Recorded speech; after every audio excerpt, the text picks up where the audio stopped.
8 March 2024 Mahashivratri.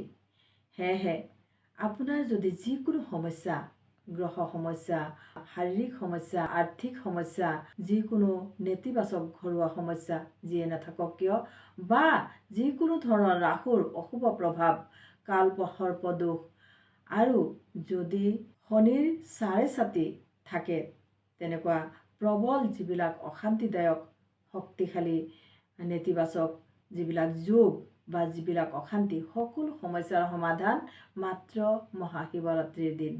সেয়েহে মহাশিৱৰাত্ৰিৰ দিনটোত কি কৰিব সেয়া কওঁ।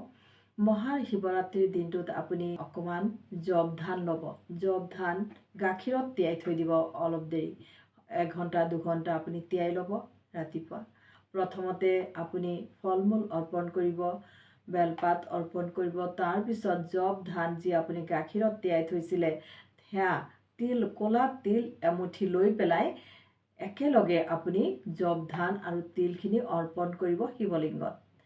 আৰু আপোনাৰ যি মনোকামনা বা মনৰ বাসনা বা যি আপোনাৰ মনৰ ইচ্ছা, সকলো মহাশিৱৰাত্ৰিৰ দিনাখন শিৱৰ ওচৰত ব্যক্ত কৰিব আৰু প্ৰাৰ্থনা জনাব।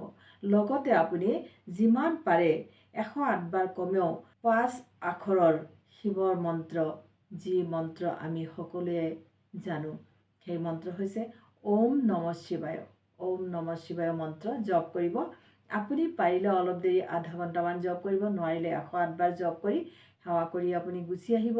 আহি পেলাই চাব যে আপোনাৰ যিবিলাক অশুভ প্ৰভাৱ আছিল, সেই প্ৰভাৱবোৰ বহু পৰিমাণে নাইকিয়া হৈছে। আপোনাৰ বিপদ নাইকিয়া হৈছে, সুখ সম্পদ লাভ হৈছে, ঘৰৰ উন্নতি লাভ হৈছে, আপোনাৰ শাৰীৰিক উন্নতি লাভ হৈছে, বিভিন্ন ধৰণে ঘৰখন সুখী হৈ পৰিছে।